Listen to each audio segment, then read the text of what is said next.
اعوذ باللہ من الشیطان الرجیم بسم اللہ الرحمن الرحیم الحمد للہ رب العالمین الرحمن الرحیم مالک یوم الدین ایاک نعبد و ایاک نستعین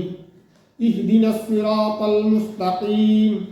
صراط الذین انعمت علیہم غیر المغضوب علیہم ولا الضالین آمین صدق اللہ العظیم۔ اللہ کے نام سے جو رحمان اور رحیم ہے، تعریف اللہ ہی کے لیے ہے جو تمام کائنات کا رب ہے، رحمان اور رحیم ہے، روز جزا کا مالک ہے۔ ہم تیری ہی عبادت کرتے ہیں اور تجھی سے مدد مانگتے ہیں۔ ہمیں سیدھا راستہ دکھا، ان لوگوں کا راستہ جن پر تم نے انعام فرمایا، جو معتوب نہیں ہوئے، جو بھٹکے ہوئے نہیں ہیں۔ عزیز ترین ساتھیوں، ابھی میں نے آپ کے سامنے سورہ فاتحہ کی تلاوت اور ترجمہ پیش کیا۔ یہ سورہ فاتحہ مکی سورہ ہے اور اس کو فاتحہ اس لیے کہا گیا ہے کہ اسی سورت سے قرآن مجید کی افتتاح ہوتی ہے۔ فاتحہ اس کو کہتے ہیں جس سے کسی کا آغاز یا شروعات ہے، اس لیے اس سورہ کو بھی سورہ فاتحہ کہا جاتا ہے کیونکہ اس سے قرآن مجید کا آغاز ہوتا ہے۔ اور یہ ایک ایسی سورہ ہے جو مکمل سورہ نازل ہوئی تھی۔ اس کے علاوہ جتنی بھی سورتیں نازل ہوئی ہیں وہ تھوڑا تھوڑا حصہ کر کے نازل ہوئی ہیں، لیکن یہ ایک ایسی سورہ ہے جو ایک ہی بار میں پوری کی پوری مکمل نازل اللہ تعالیٰ نے کر دی تھی۔ اس کا زمانہ نزول جو ہے یہ نبوت محمد کی بالکل ابتدائی زمانے کی صورت ہے، یعنی بالکل شروعاتی دور میں ہی نازل ہوئی ہے۔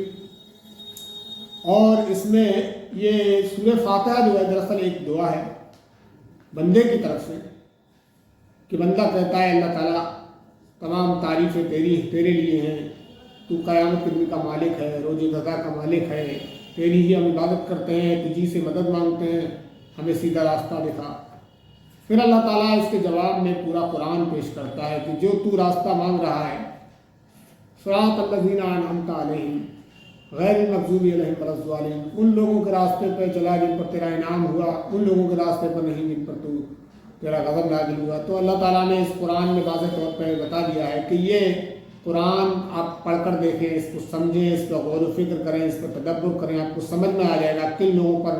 میرا عذاب نازل ہوا اور کن لوگوں پر میری جو رحمت نازل ہوئی، کون لوگ بچ کر رہے جن کو میں نے جنتوں میں داخل کیا۔ یہ قرآن مجید بالکل کھول کھول کر بتاتا ہے کہ اگر وہ اعمال اپنے اندر پیدا کرو گے جو اللہ تعالیٰ کی مرضی کے مطابق ہوں گے تو بچ جاؤ گے، اور اللہ کے مطابق اللہ کی مرضی کے خلاف کوئی کام کرو گے، آپ اپنے اعمال کرو گے تو اس کے پھر کیا انجام ہونے والا ہے وہ پورا قرآن جب آپ پڑھیں گے تو آپ کو سمجھ میں آئے گا۔ تو یہ سورہ توبہ ایک دعا ہے بندے کی طرف سے اور پورا قرآن اللہ کی طرف سے اس کا جواب ہے۔ کہا جا رہا ہے کہ تعریف اللہ ہی کے لیے ہے، فرما تعریف اللہ ہی کے لیے ہے، یعنی کہ صرف اور صرف تعریف کا مستحق اللہ ہی ہے۔ اللہ تعریف اللہ کے لیے ہے یہ نہیں کہا گیا، تعریف اللہ ہی کے لیے ہے، یعنی کہ کوئی چیز اگر بہت خوبصورت ہے تو انسان جب اس کی تعریف کرتا ہے کہ پھول، یہ گلاب کا پھول جو ہے یہ بہت خوبصورت ہے، تو گویا کہ وہ گلاب کے پھول کی نہیں بلکہ اس کے بنانے والے کی تعریف کر رہا ہوتا ہے۔ اسی طریقے سے کوئی انسان بہت خوبصورت ہے تو انسان کہتا ہے کہ بڑا گورا ہے، تو گورا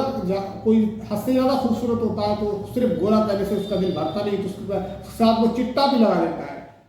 تو اسی طریقے سے کہ اللہ تعالیٰ جو ہے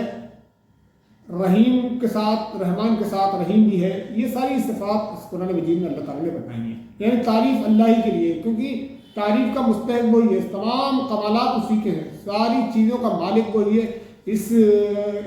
خلقت کا خالق اللہ تعالیٰ ہے، اس کا کریٹر اللہ تعالیٰ ہے، اس کو بنانے والا اللہ تعالیٰ ہے۔ اس دنیا کے اندر، اس زمین و آسمان کے اندر جو کچھ ہے ذرہ ذرے کا مالک اللہ رب العالمین ہے، اسی نے اس کو بنایا ہے۔ اب فرما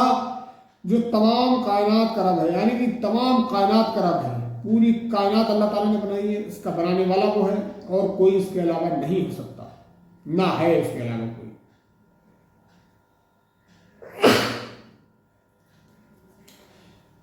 رحمان اور رحیم ہے، یعنی کہ اللہ تعالیٰ رحم کرنے والا ہے۔ رحمان کے معنی ہے کہ رحم کرنے والا، معاف کرنے والا، شفقت کرنے والا، اور رحیم کے معنی ہے بار بار رحم کرنے والا۔ انسان سے جب غلطیاں ہوتی ہیں تو انسان کو احساس ہوتا ہے تو وہ اللہ کی طرف رجوع کرتا ہے، اور خدا نخواستہ پھر اس سے وہ غلطی سرزد ہو جاتی تو وہ پھر اللہ تعالیٰ کی طرف رجوع کرتا ہے، اللہ تعالیٰ اسے معاف کرتا ہے۔ رحمان کہتے ہیں معاف کرنے والے کو، رحیم کہتے ہیں بار بار معاف کرنے والے کو۔ تو یہ دونوں صفت اللہ تعالیٰ کی ہیں اور اللہ تعالیٰ ہی کو زیب دیتی ہیں۔ اللہ تعالیٰ نے کہا کہ میں رحمان بھی ہوں اور میں رحیم بھی ہوں، میں معاف بھی کرتا ہوں اور بار بار معاف بھی کرتا ہوں، بشرط یہ ہے کہ میرا بندہ جب اس سے گناہ ہو جائے تو وہ میرے پاس پلٹ کر آئے، اس سے معافی مانگے تو میں اسے معاف کر دوں گا۔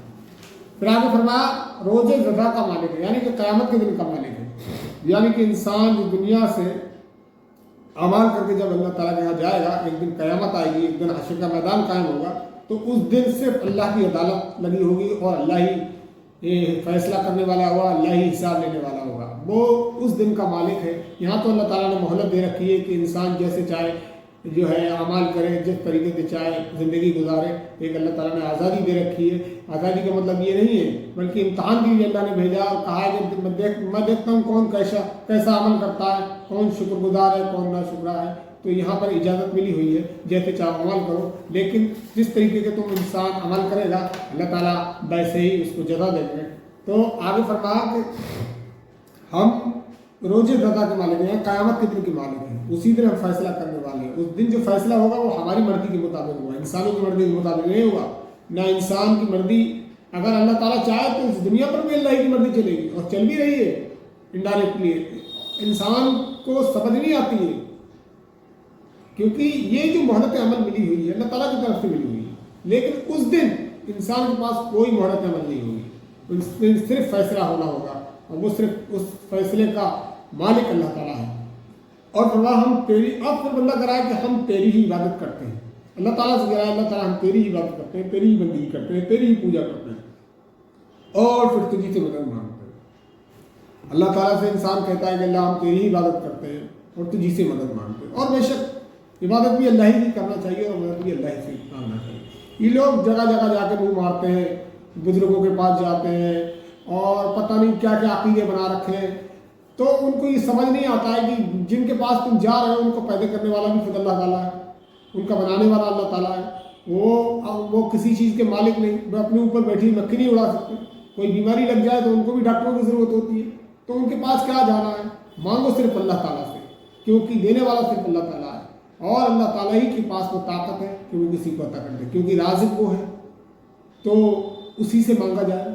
دعا کو سننے والا وہ ہے تو پھر دعائیں اسی سے مانگی جائیں۔ انسانوں کے پاس کوئی چیز نہیں، نہ انسان کچھ دے سکتا ہے، انسان تو محتاج ہے، وسائل صرف اللہ تعالیٰ مہیا کراتا ہے، انسان ان سے صرف فائدہ اٹھاتا ہے،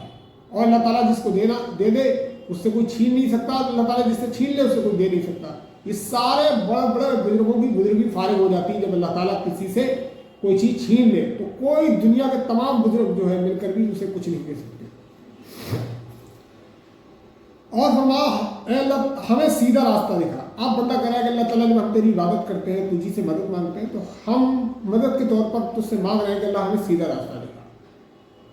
کون سا سیدھا راستہ دکھا ہے؟ ان لوگوں کا راستہ جن پر تو نے انعام فرمایا، ایسی یعنی کہ اللہ تعالیٰ ہمیں تو ایسا راستہ دکھا جن پر تیرا انعام ہوا، جو جنتوں کے حقدار ہوئے، جن سے تو خوش ہوا، جن سے تو راضی ہوا، ایسے راستے پر ہم کو چلا جیسے تیرے برگزیدہ بندے چلتے ہیں، تیرے پسندیدہ بندے چلتے ہیں، تیرے چنے ہوئے بندے چلتے ہیں، تیرے پیغمبر چلے، تیرے جو ہے صالح بندے چلے، ایسے راستے پر تو ہم کو چلا۔ ہم چاہتے ہیں، ہماری خواہش ہے، ہماری تمنا ہے، ہماری آرزو ہے کہ ہم بھی تیرے برگزیدہ بندے بنے۔ اور فرمایا جو معتوب نہیں ہوئے، یعنی کہ جو بھٹکے ہوئے نہیں تھے، جن پر تیرا عذاب نازل نہیں ہوا، ایسے لوگوں کے راستے پر، اور جو بھٹکے ہوئے نہیں ہیں ان لوگوں کے راستے پر چلا جن پر تیرا عذاب نازل نہیں ہوا، ان لوگوں کے راستے پر چلا جو بھٹکے ہوئے نہیں تھے۔ تو یہ ساری باتیں قرآن مجید میں اللہ تعالیٰ نے آگے جب آپ قرآن مجید پڑھیں گے تو اس کا جواب اللہ تعالیٰ نے دیا ہے کہ سورہ بقرہ کے شروع میں اللہ تعالیٰ نے کہا الف لام میم ذالک الکتاب لا ریب فیہ ھدی للناس، الف لام میم ذالک الکتاب لا ریب فیہ کہ ہدایت ہے اس کتاب میں ان لوگوں کے لیے جو پرہیزگار ہیں، تو اس کو آپ جب آگے چل کے پڑھیں گے تو اللہ تعالیٰ آپ کو جو ہے ہدایت دے گا، آپ کو راستہ دکھائے گا۔ اللہ تعالیٰ سے دعا ہے کہ ہمیں قرآن مجید پر غور و فکر کرنے کی توفیق عطا فرمائے، اور ہم نے جو ابھی قرآن مجید کی تلاوت، اس کا ترجمہ، اس کی تفسیر جو پیش کرنے کی کوشش کی، اس کو قابل قبول فرمائے، اس میں جو غلطی کوتاہی ہوگی اس سے درگزر فرمائے، آمین۔ باقی